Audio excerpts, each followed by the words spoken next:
23 сәуір балалар ұлттық дүниежүзілік кітап күні. Ол тек Қазақстан емес, болмаса бір ғана мемлекет емес, балалар дүниежүзілік. Әлем барлық уақытта рухани өсу үстінде болады.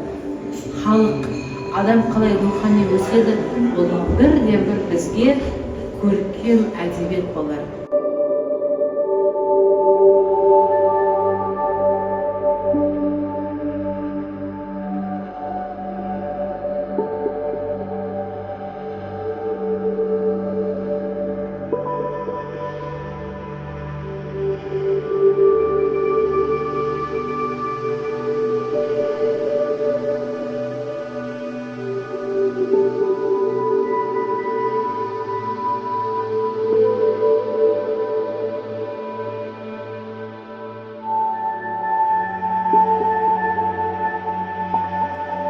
Құрметті оқырман, менің қолымда Қазақты мемлекеттік ұлттық оқу баспасынан шыққан 1950 жылғы пьесалар жинағы мектеп кітапханасына арналған.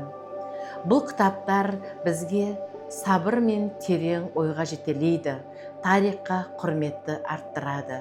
Көне кітап сарғайған парақтар ғана емес, ол ғасырлардың сыбдыры, әр жолында тарихтың ізі, әр әрпінде өткеннің үні жатыр.